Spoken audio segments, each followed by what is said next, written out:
염소는 시기와 질투를 느껴서 나귀를 어떻게 하면 해칠까 계략을 꾸몄습니다. 나귀야, 너처럼 불쌍한 동물도 없을 거야. 주인은 내게 힘든 일만 시키니 이런 억울한 일이 어디 있겠니? 내가 한 가지 꾀를 알려주겠어. 염소는 나귀의 귀에 입을 대고 속삭였습니다. 너 이제 짐을 싣고 개울을 건널 때 자꾸 넘어지려. 그러면 주인은 네 몸이 쇠약한 줄 알고 다시는 힘든 일을 시키지 않을 거야. 그래서 나귀는 염소가 시켜준 대로 개울을 건널 때 일부러 계속 넘어졌습니다. 주인은 평소 건강하던 나귀가 자주 넘어지는 것을 보고 깜짝 놀라서 의사를 데려왔습니다. 의사는 이렇게 진단을 내렸어요. 나귀의 기력이 쇠약해졌으니 염소의 간을 먹이면 금방 낫습니다. 주인은 즉시 염소를 잡아서 나귀를 치료했다고 합니다. 무슨 말인지 아세요? 시기는, 질투는 부메랑과 같은 거예요. 결국 그 피해가 내게로 다가오는 것입니다. 시기, 질투의 최대의 피해자는 남이 아니라 항상 자신임을 기억하기를 바랍니다. 우리는 지난 2주 전에 죽음에 이르는 7가지 죄 가운데 첫 번째, 교만의 죄를 살펴보았습니다. 교만은 무엇입니까? 하나님을 몰아내고 자아우상을 그 자리에 두고 섬기는 일이 교만이다. 이렇게 말씀을 드렸습니다. 자기가 하나님이 되는 것입니다. 그래서 사울은 하나님의 말씀을 번번이 따르지 않고 순종하지 못했습니다. 불순종은 피치 못할 상황이나 무지나 오해가 만들어내는 것이 아니고 그렇게 하기 싫은 것이고 자기 생각이 있기 때문이에요. 이 교만은 일만 악의, 일만 죄의 뿌리라고 할 수가 있습니다. 우리는 오늘 이 교만이 가져오는 열매로 시기의 죄에 대한 성경의 가르침을 살펴볼 것입니다. 시기가 교만이 만들어낸 열매로서의 죄라는 사실을 여러분들이 먼저 기억할 필요가 있어요. 시기의 뿌리는 교만이고 시기가 맺는 꽃은 증오라고 하는 것입니다. 이걸 모르면 시기의 죄를 형식적으로밖에 다룰 수가 없는 거예요. 그래서 오늘 우리는 계속해서 사울의 삶 속에서 교만이 만들어낸 시기의 죄를 살펴보려고 합니다. 지난 시간 사울이 아말렉을 이기고 자기를 위해서 뭘 세웠어요? 기념비를 세웠다는 사실을 15장 12절에 살펴보았습니다. 사울의 불순종은 점점점 깊어져 갔고 하나님은 그를 왕으로 세우신 것을 후회하셨다고 그랬어요. 그래서 사무엘이 깜짝 놀라서 이 일로 근심하며 밤새 부르짖었던 장면을 살펴보았습니다. 하지만 사울은 자기를 위한 기념비나 세움으로써 영적인 무지와 어리석음을 드러냈던 사실을 우리가 살펴보았죠. 자, 오늘 본문은 요나단과 사울이 다윗이라고 하는 새로운 인물을 어떤 관점으로 바라보고 대하는지 그 극명한 차이를 대조시켜 보여주고 있어요. 사울과 요나단이 다윗을 어떻게 보는가. 그리고 특별히 오늘 본문은 다윗을 향한 사울의 시기심이 처음으로 드러나는 장면이기도 합니다. 자, 우리는 먼저 지난 2주 전에 본문과 오늘 본문 사이에 어떤 일이 일어났는지를 간단하게 한번 살펴볼 필요가 있어요. 아말렉과의 전쟁에서 사울이 불순종한 이후로 하나님은 사무엘에게 새로운 왕을 기름 부으라 명령하셨고 사무엘은 다윗을 왕으로 기름 부음을 받게 됩니다. 이쯤 사울은 악령에게 시달리게 되고 사울의 신하 중에 하나가 수금을 잘 타는 다윗을 사울에게 추천을 합니다. 이렇게 다윗은 늘 사울 곁에 있다가 사울이 악령에 시달릴 때 수금을 타서 사울을 진정시키고 했습니다. 이어서 다윗이 골리앗과 싸워 이기는 대사건도 일어나는 시기가 바로 그런 시기입니다. 자, 이것이 바로 다윗을 사울이 다윗을 주목하는 계기가 되었고 다윗이 어떻게 사울의 군대장이 되었는지를 오늘 본문은 설명해 주고 있어요. 그리고 본문이 쫙 이어집니다. 자, 먼저 요나단을 보십시다. 사울의 아들 요나단의 태도, 다윗을 요나단은 어떻게 바라보았을까? 요나단은 골리앗과 싸워 이긴 소년 다윗을 보았어요. 보니까 멋있게 생겼거든요. 추정컨대 요나단은 왕의 아들이었어요. 이미 전쟁을 치루었던 용사였고 다윗은 소년에 불과했으니 아마 요나단이 다윗보다 꽤나 연장자였을 거예요. 나이가 많았을 것입니다. 그러나 왕자 요나단은 목동에 불과했던 그 소년 다윗과 마음이 하나가 되었고 오늘 1절에 뭐라고 했어요? 다윗을 자기 생명같이 사랑하니라. 생명처럼 사랑했다라고 고백을 하고 있는 거예요. 그 이후에 다윗과 요나단의 우정은 여러분 잘 알지 않습니까? 수천 년의 세월을 뛰어넘어 지금까지 사람들의 입에 오르고 내리고 있을 정도로 유명한 다윗과 요나단의 사랑. 나중에 다윗은 사울의 딸과 결혼함으로 요나단은 다윗의 처남이 되죠. 요나단은 아버지 사울의 뒤를 이어 왕이 될 사람이어서 왕자였어요. 그러나 하나님은 다윗을 이미 왕으로 정해 놓았기 때문에 두 사람은 왕의 자리를 놓고 다투어야 하는 어찌 보면 대단히 불편한 관계였을 거라 이 말이죠. 처남과 싸우게 생겼어요. 만약에 그들의 우정이 아니었다면 다윗과 요나단의 우정이 아니었다면 왕권을 놓고 피리내 나는 싸움을 벌여야 했던 원수 사이가 되었을 것입니다. 그러나 오늘 본문 이후로 계속 보면 사울이 몇 번씩이나 다윗을 죽이려고 했을 때 다윗은 요나단의 도움으로 가까스로 살아날 수가 있었던 거예요. 다시 말하면 요나단은 다윗에게 있어서 뭐예요? 생명의 은인이란 말이지. 성경은 다윗과 요나단의 각별한 우정을 여러 차례 강조하고 있습니다. 오늘 본문은 요나단이 다윗을 자기 생명같이 사랑했다 이 말을 3절에도 또 강조를 해요. 3절에 뭐라고 그랬어요? 요나단은 다윗을 자기 생명같이 사랑하여 더불어 언약을 맺었으며 다윗과 언약을 맺었다. 자, 오늘 본문은 그 언약의 내용을 말하지 않았지만 4절에 보니까 어떤 내용이 나와요? 요나단이 자기가 입었던 겉옷을 벗어 왕자의 옷을 벗어 다윗에게 주었고 자기 군복과 칼과 활과 띠도 그리 했더라. 요나단이 자기가 입었던 겉옷을 다윗에게 주었고요. 자기 군복과 칼과 활과 띠도 준 그 행위를 통해서 뭘 할 수 있어요? 자기가 기대하던 왕의 자리가 다윗의 것임을 인정하는 것이었음을 암시하고 있는 거예요. 나는 왕자지만 왕이 될 처지가 아니고 다윗 네가 왕이 될 것이다 라고 하는 암시지. 실제로 20장 13절 이하 23장 16절 이하 보면 이 언약이 왕위가 다윗의 것임을 요나단이 인정하는 것임을 확증해 주고 있는 것을 발견해요. 그렇다면 우리는 이렇게 질문할 수가 있어요. 어떻게 요나단은 이렇게 행동할 수 있었을까? 왕자 있는 왕이 꿈일 텐데 아버지 뒤에 왕이 된 그 소원이 있을 텐데 어떻게 다윗에게 왕위를 물려줄 수 있을까? 자, 우리는 이 질문을 잠시 남겨두고 사울의 이야기로 건너갑니다. 사울, 두 번째 사울을 보십시다. 사울의 태도. 다윗을 태하는 사울의 태도는 뭘까요? 그 아들 요나단과 달라도 너무나 달랐어요. 사울은 결국 이 뛰어난 소년 청년을 군대의 장으로 삼게 돼. 요즘 말로 말하면 국방부 장관으로서 온 백성과 사울의 신하들이 다 합당히 여겼다. 5절에 다 같이 한번 읽어봅니다. 시작. 다윗은 사울이 보내는 곳마다 가서 지혜롭게 행하며 사울이 그를 군대의 장으로 삼았더니 온 백성이 합당히 여겼고 사울의 신하들도 합당히 여겼더라. 반대가 하나도 없더라.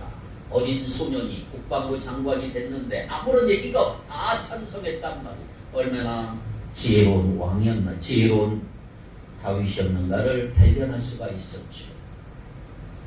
자, 그러던 어느 날 다윗이 블레셋과의 전투를 마치고 돌아왔는데 여인들이 거리로 나와서 춤추며 노래하며 악기를 가지고 사울 왕과 승전한 이스라엘 군대를 환영하는 모습을 우리는 읽을 수가 있죠. 7절 볼까요? 7절 한번 잘 읽어보십시다. 시작. 여인들이 뛰놀며 노래하여 이르되 사울이 죽인 자는 천천히요 다윗은 만만히로다 한지라. 자, 그리고 바로 그날 사울은 그 말에 불쾌하게 심히 분노하며 8절에 이렇게 고백하죠. 사울이 그 말에 불쾌하여 심히 노하여 이르되 다윗에게는 만만을 돌리고 내게는 천천만 돌리니 그가 얻을 것이 나라 말고 무엇이겠느냐. 이제 나라는 다윗의 것이 아니겠느냐 이 말이에요. 자, 6절 보니까 6절은 무슨 말을 해요? 6절 보면 어떤 내용이 나와요? 6절을 보면 여인들이 환영하는 자는 다윗이 아니고 누구예요? 사울왕이라고 분명히 말하잖아요. 사울왕. 6절에 뭐라고 그랬어요? 한번 읽어봐요. 6절.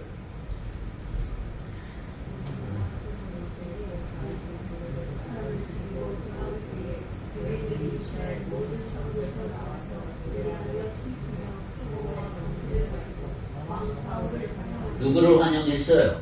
사울왕을 환영했다 이 말이에요. 그런데 사울은 그렇게 느끼지를 않는 거예요. 사울은 그날 후로 다윗을 뭐 했더라? 주목했더라. 자, 9절을 봅니다. 9절이 이제 아주 중요한 단어가 돼요. 그날 후로 사울이 다윗을 주목하였더라. 자, 이 단어가 시기와 관련해서 대단히 중요한 단어로 쓰이고 있어요. 주목했더라. 시기라고 하는 죄의 본질은 뭐냐? 보는 거예요. 보는 것으로 시기가 오는 거예요. 차라리 안 봤으면 괜찮은데 주목하며 보는 것으로 시기가 생기는 거예요. 시기라고 하는 라틴어 뜻이 있어요. 엔비디아라는 말이 있어요. 엔비디아. 이 말은 시기 질투라는데 원래는 부러워하면서 바라보다. 보는 거예요. 부러워하면서 보는 거예요. 증오에 가득 찬 악의 눈빛으로 강렬하게 바라보는 그 감정, 그 시기예요.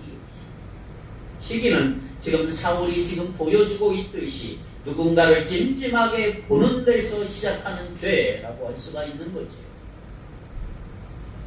우리가 신약 성경을 보면 주님께서 사람의 마음에서 나오는 악들이 사람을 더럽게 한다고 하실 때 그 악한 눈을 말씀하셨어요. 악한 눈, 보는 거 조심해라. 근데 대부분 성경은 이것을 시기나 질투로 번역하고 있어요. 악한 눈을 시기와 질투로 번역해. 그러니까 시기는 누군가를 악한 눈으로 보는 죄, 그게 시기예요. 자, 그렇다면 우리는 왕자 요나단이 다윗을 향해서 가졌던 그 태도와 왕 사울이 가졌던 태도의 차이를 어떻게 설명할 수 있을까? 요나단은 다윗의 성공을 기뻐하고 마음껏 축하해 줄 수 있었지만 사울은 다윗의 성공 때문에 자기 인생을 파멸로 몰아넣을 만큼 왜 시기했을까요? 이들의 차이를 잘 나타내는 성경 말씀이 있습니다. 잠언 14장 30절입니다. 시작. 평온한 마음은 육신의 생명이나 시기는 뼈를 썩게 하느니라. 살롱 평강은 육신의 생명이에요. 그런데 시기하면 뼈를 썩. 결국 시기는 뭐냐? 시기는 7가지 죄 중에서도 가장 야비하고 더럽고 잔인한 죄. 그것이 시기라는 죄. 상대가 잘 될 때 앞에서는 내가 마음껏 축하한다고 말해주고는 돌아서는 배 아파하고 그를 그 자리에서 끌어내리고 싶어하는 속성. 그게 시기예요. 시기는 자기 행복을 위해 친구의 불행을 제물로 삼는 잔인하고 삐뚤어진 자기 사랑이라고 할 수가 있는 거예요. 다른 말로 말하면 남의 고통을 즐기는 악의적 기쁨이 시기라고 하는 죄다라고 설명할 수가 있겠습니다. 그래서 지난번 말씀드린 대로 토마스 아퀴나스가 이런 말을 했지요. 시기는 다른 사람의 행복을 슬퍼하는 것이다. 정확하게 이것을 말하고 있는 것입니다. 남의 행복을 슬퍼하고 고통스러워하는 시기의 이면을 보여줍니다. 남의 고통을 즐기는 악의적 기쁨이야말로 인간의 본성의 가장 나쁜 특징이라는 것. 잔인하고 삐뚤어진 자기 사랑이기 때문인 것입니다. 자, 그렇다면 이 시기의 죄가 가지고 있는 가장 큰 문제가 무엇인가? 그것은 다른 사람과 비교함으로써 오는 상대적 기쁨과 만족을 추구한다는 거죠. 저 사람이 행복해서 기분이 나쁘고 저 사람이 망해서 기분이 좋아지나. 실제로 나 자신에게는 아무 일도 일어나질 않아요. 나는 아무 상관도 없고 변화도 없어요. 하지만 내가 나쁜 눈으로 주목하는 상대방 때문에 기쁘고 화도 나는 거예요. 그 시기죠. 그래서 옛말에 무슨 말이 있어요? 사촌이 땅을 사면 뭐가 아파요? 뭐가 아파요? 배 아파본 적 있어요? 이 시기의 특성을 잘 설명한 말이에요. 그래서 시기는 우리가 가지는 우월감과 열등감이라고 하는 감정과 연결이 되므로 우리의 자아와 마음의 상태, 심지어 인생 전체를 좌우하게 됩니다. 사울이 바로 그 사례였어요. 그렇습니다. 시기는 불행을 보장해요. 시기에 죄를 지으면 불행이죠. 반면 요나단은 다윗을 자기 생명처럼 생명같이 사랑했기 때문에, 그리고 다윗이 잘 되기를, 심지어 다윗이 왕위에 앉기를 소망했기 때문에 다윗의 성공을 보는 것이 즐겁고 기뻤을 거라는 말이에요. 그는 영이 통하는 깊은 우정을 만났기에 행복했을 것입니다.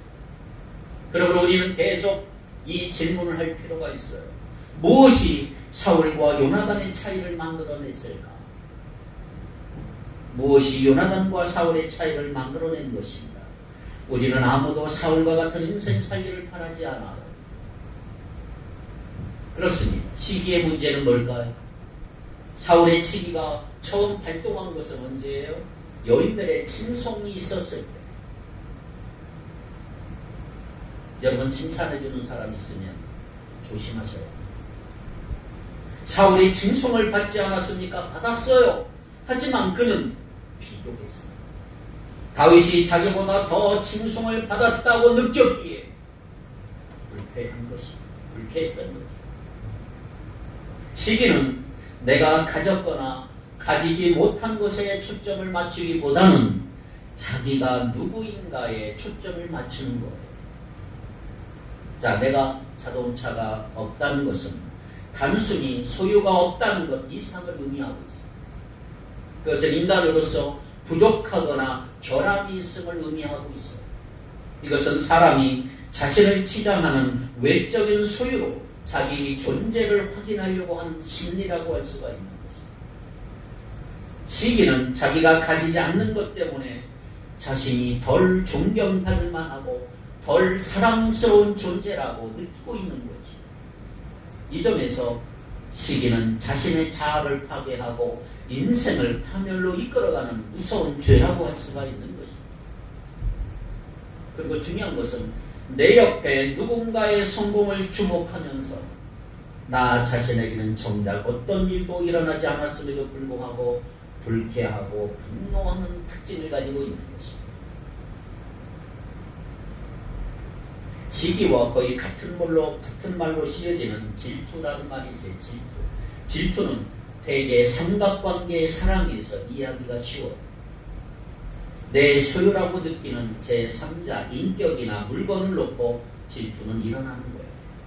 그런데 시기는 너와 나 양자 사이에서 발생하는 슬픔, 친구의 기쁨에 진심으로 기뻐할 수 없게 만드는 슬픔이 바로 시기인 것입니다. 그래서 시기라고 하는 슬픔은 실망감이나 자신에 대한 불만족으로 나타나고 누군가에 대한 불필요한 비판이나 남의 잘못을 찾아내는 예리한 시각으로 드러나는 것을 발견할 수가 있는 것입니다. 그래서 자신의 존재 가치를 자신이 중요하게 여기는 누군가에 비교함으로써 확인하는 것, 이것이 시기가 발생하는 토양이라고 할 수가 있습니다. 사울은 자기가 천천인데 다윗이 만만이라고 하는 칭송을 받았기 때문에 다윗과 자신을 비교하기 시작했어요. 이것이 사울의 시기가 발생한 시절, 비교의 시기. 그리고 자기가 다윗보다 더 많은 것을 얻지 못한다면 자신의 존재의 가치를 확인할 수가 없는 것입니다. 여러분, 오래전에 영화 아마데우스가 있어요. 아마데우스를 아시죠? 보셨나요? 참 재밌게 본 영화에 등장하는 악사, 궁정 악사 살리에리를 생각해 보십시오. 궁정 악장이었던 그는 어리고 방탕한 천재 모차르트를 보았던 그 순간부터 인생 내내 불행하고 슬펐어요. 살리에리의 아내는 활동한 시기는 그를 결코 쉬게 만들 수 없었어요. 평안을 만들 수 없었어요. 결국 모차르트와 실력으로 겨루기보다는 차라리 그를 망하게 하고 없애는 것이 자기가 할 수 있는 유일한 선택이라고 생각하게 된 것입니다. 사울의 인생이 정확히 이것을 보여주지 않습니까, 여러분? 사울은 하나님께서 다윗을 선택하셨다는 사실을 알았어요. 다윗이 사람들의 칭송과 그리고 하나님의 칭송을 받습니다. 그리고 다윗이 살아있는 한 자신의 불행함을 벗을 수 없다고 생각했던 거지. 시기는 이렇게 인간을 경쟁의 게임에서 벗어날 수 없도록 가두어 놓는 특징이 있어. 그래서 사울은 다윗을 죽이는 것 외에 다른 방법이 없다고 생각을 합니다. 자, 이 아마데우스에서 그 후에 어떤 일이 일어납니까? 궁정 악장이 살리에리는 일찍이 위대한 작곡가가 되게 해달라고 기도했던 그 십자가 상을 내려 불에 태워버리죠. 그리고 그는 모차르트 안에 나타난 하나님의 화신을 파괴하겠노라고 말하며 복수를 다짐하지 않습니까? 이런 방식으로 결국 시기는 자기 파멸을 완성하는 거예요. 그렇다면 시기의 문제는 뭡니까, 여러분? 사람을 비교하고 경쟁의 게임에 예속시킨다는 것이 문제라는 거죠. 이 비교와 경쟁의 게임은 상대방을 제거함으로써만 끝낼 수 있다라고 생각하는 거죠. 그러니까 시기하는 사람 옆에는 항상 언제나 그를 불행하게 만드는 존재가 있어. 비교해서 자기가 우위에 있어야만 자신의 존재의 가치와 의미를 발견하는 사람. 뛰는 놈 위에 나는 놈 있다는 말 한번 생각해 보세요. 뛰는 놈 위에 나는 놈 있다. 언제나 그 위에 누군가가 있으니 어떻게 자기 존재의 의미를 비교 속에서 발견하고 만족할 수 있겠습니까? 불가능한 거예요. 그래서 평생 비교하고 불안하고 누군가 비판하고 감사할 줄 모르고 불평만 하고 분노하고 증오하는, 결국 이렇게 망가지고 파멸하는 것이 시기인 것입니다. 자, 그렇다면 여러분, 어떻게 하면 시기라고는 죄악을 이길 수가 있을까? 여러분, 시기의 죄를 이기길 바라요. 그러면 어떻게 하면 이길까요? 시기라는 이길 수 있는 방법, 처방이 무엇일까요?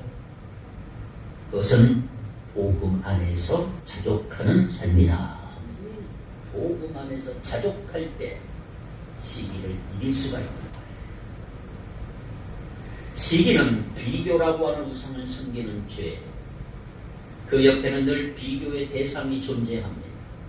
언제나 내가 너보다 나아야 한다라고 생각이 그를 지배합니다. 이것이 자기 존재 이유를 발견하는 방식이었습니다. 그러나 복음은 우리에게 뭐라고 말합니까? 우리의 존재가 과연 남보다 나음으로 가치가 있고 더 존경받을 만하고 사랑받을 만했을까요?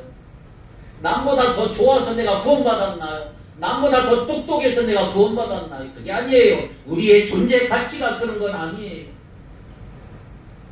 성경은 우리와 누군가 비교해서 더 낫기 때문에 하나님께서 우리를 사랑하신다라고 말한 적이 없어요.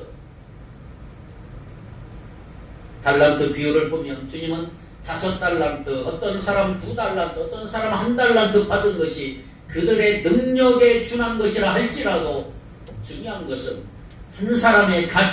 그것이 한 사람의 가치를 결정한다고 말씀하지는 않는다는 거죠. 많이 받는다고 그 사람의 가치가 높아진다는 게 아니에요. 하나님께서는 무가치한 존재를 사랑하시고 독생자를 아끼지 아니고 내어주셨기에 우리들은 가치가 있는 거예요. 하나님의 형상으로 지어졌을 뿐만 아니라 하나님께서 사랑하시는 존재이기 때문에 우리는 그 존재로서 자체로서 가치가 있는 존재다 이 말이죠. 하나님은 그 사랑을 예수 그리스도 안에 증명해 보이셨어요. 로마서 5장 8절을 다 같이 한번 읽겠습니다. 시작.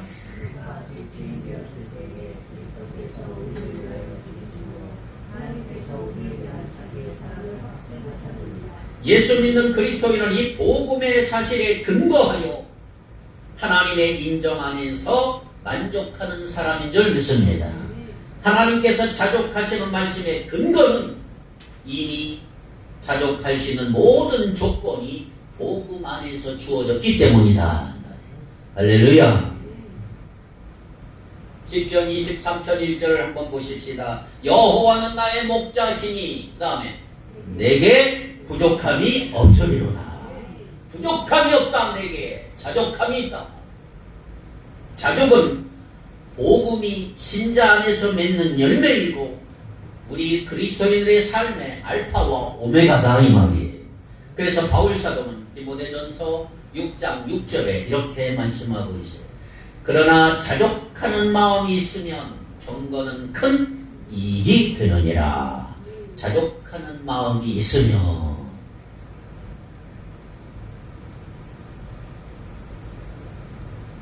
여러분 복음 안에 자족함을 배우기를 바랍니다. 자족하는 마음이 있으면 경건에 큰 이익이 되느니라. 내게 부족함이 없느니라. 하나님은 거대하고 아름다운 드라마를 계획하시고 지금 다 연출하고 계세요. 감독이신 하나님. 우리 각자를 각 드라마의 배역으로 부르셨어. 너는 이 배역을 하고 너는 이 배역을 해라. 우리 인생 전체를 통해서 감독이신 하나님께서 우리에게 맡겨주신 배역을 잘 소화하고 마음을 다해 최선을 다해 연기함으로 하나님의 작품이 아름답게 연출되도록 힘써 노력하셔야 한다는 말이에요. 그래서 어떤 배우에게는 5달란트 주고 어떤 배우에게는 2달란트, 어떤 배우는 1달란트 다 받았어요. 자신의 배역을 감당할 뿐이에요. 각자에게는 하나님이 주시는 상이 있다 이 말이에요.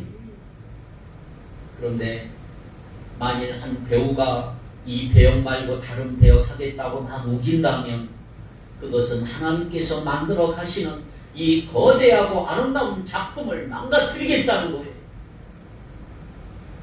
하나님께서 우리가 우리 자신을 아는 것보다 우리 자신을 더 잘하시고 우리에게 가장 합당한 역할을 맡겨주신 줄 믿습니다.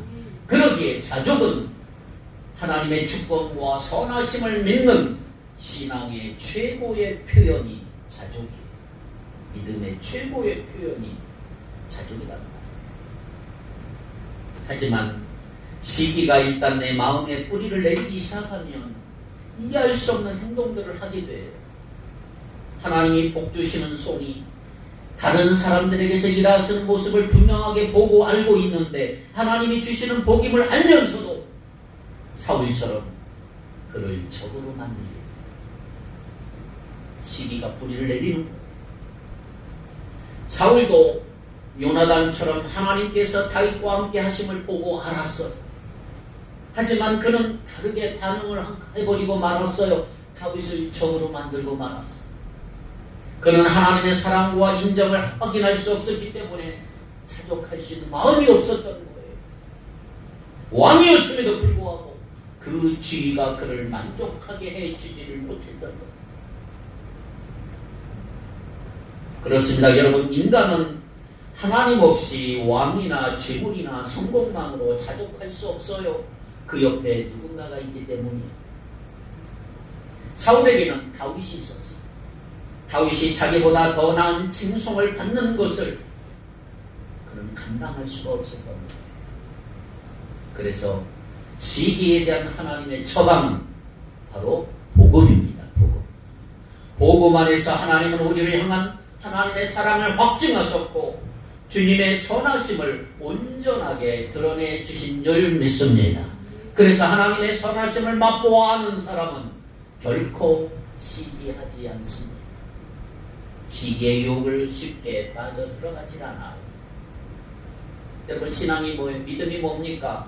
그것은 하나님의 선하심을 맛보아 알고 그 하나님을 최고로 영화롭게 하는 것입니다.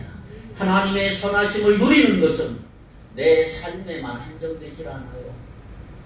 내 형제에게 베푸신 하나님의 선하심을 보고도 우리는 기뻐할 수가 있는 거예요. 이것이 요나단이 다윗을 향해 보여주었던 태도입니다. 다윗이 잘 되니까 기쁩니다. 사울이 다윗 안에서 하나님이 행하신 일을 보았으나 자기 인생에서 행하신 하나님의 선하심을 알지 못했다면 요나단의 태도는 그가 다윗 안에서 하나님이 행하신 일만이 아니라 이미 자기 안에서 행하시는 하나님의 선하심을 맛보고 있었다는 것을 보여주고 있는 거죠. 이런 사람은 자족할 수 있고 평안할 수가 있는 것, 살롬의 은혜가 있는 것입니다. 그리고 어떤 행함이 있느냐? 로마서 12장 15절 말씀 같이 한번 읽겠습니다. 시작. 즐거워하는 자들과 함께 즐거워하고 우는 자들과 함께 울라. 아멘. 자족할 수 있는 사람이 가질 수 있는 마음의 여유, 바로 이거예요. 즐거워하는 자들과 함께 즐거워할 수가 있고요, 우는 자들과 함께 울 수가 있어요. 진심으로 그렇게 행할 수가 있는 거예요. 이렇게 복음은 우리 안에 시기라고 하는 죄를 만들고 일어나게 만드는 비교라고 하는 우상을 찾아내고 깨트리는 능력이 있는 게 복음이다. 그 우상은 조금 더 필요하지 않아요. 이미 하나님 안에서 우리는 만족을 누리고 있기 때문이다. 이 복음을 가지고 여러분 앞을 나가시기 바래요. 자, 그렇다면 이제 여러분은 자신 안에서 누구를 주목하기를 원합니까? 누구를 보십니까? 사울입니까? 요나단입니까? 요나단은 믿음 안에서 성장하는 사람이라면 사울은 오랜 세월을 믿음의 공동체 안에서 보냈을지라도 결코 성장하지 않는 사람. 시기는 우리 성도의 성장을 방해해요. 저해합니다. 시기는 세월과 함께 고약하고 못된 사람 만들어내는 특징이 있어요. 여러분, 어떤 인생이기를 바라시나요? 중요한 것은 시기의 죄는 개인의 영역을 넘어서 공동체에도 영향을 미친다는 거예요. 요나단은 공동체를 세우는 사람이에요. 한 사람에게 주어진 하나님의 은혜를 배가하여 공동체가 누릴 은혜를 만드는 사람이에요. 하지만 공동체 안에 사울이 많다면 공동체는 결코 세워질 수가 없어요. 사울처럼 시기하는 사람들은 공동체가 세워질만 하면 무너뜨리는 역할을 아주 거세게 하기 때문에. 그렇다면 여러분은 어떤 눈으로 옆에 계신 여러분의 형제 자매들을 바라보고 계시나요?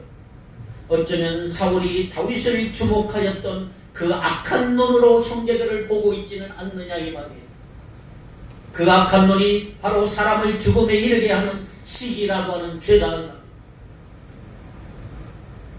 아마 여러분은 누군가 우리 중에서 은혜를 누리고 복된 일을 경험하고 있었을 때, 온 교회가 그를 알아주고 같이 기뻐해 줄 때 괜히 마음속에서 외로움이 일어나면서 왜 하나님은 나에게 이런 것 주시지 않을까라고 하는 의문이 일어난 것을 경험해 보지 않으셨나요? 늘 누군가와 자신을 비교하면서 그 비교의식 속에서 자신의 정체성을 찾고 그리고 존재 의미를 찾는 습관에 혹시 묶여 있지는 않느냐 이 말이에요. 오늘 우리는 매일 혹은 자주 이 악한 눈의 유혹 속에서 살고 있습니다. 왜 내게 없는 은혜를 저 사람은 누리고 있는가? 이런 악한 눈으로 바라보는 그 시기의 죄를 우리는 날마다 회개하셔야 합니다. 어떻게 회개할까요? 복음 안에서 증명해 주신 하나님의 무한한 사랑을 믿지 않는 그 불신, 그 사랑을 믿지 못하여 누리지 못하는 완고함, 그걸 회개하셔야 합니다. 이 불신앙이 우리를 시기라고 하는 악한 눈으로 데려갔기 때문에 회개할 수밖에 없는 거예요. 그리고 하나님의 사랑과 선하심, 그리고 그 주권을 온전히 믿는 그 믿음 안에서 자족하는 은혜를 달라고 간구하시기를 바랍니다. 시기는 의복을 갈아먹는 존벌레처럼 사람을 갉아먹는 특징이 있어요. 천천히 그러나 지속적으로 인생을 파멸에 이르게 하고 심지어 공동체까지도 무너뜨리는 이 시기의 죄를 결코 허용하지 마십시오. 그리고 여러분 안에 있는 다윗을 사랑하고 축복하시기 바랍니다. 하나님께서 다윗에게 행하신 선하신 은혜를 기뻐하시기를 바랍니다. 그리고 여러분의 다윗을 적이 아닌 친구로 누리시기를 바랍니다. 오늘도 주의 은혜를 구하시기를 주님의 이름으로 축복합니다. 기도합니다. 거룩하신 하나님, 시기했던 죄를 회개하오니 용서해 주옵소서.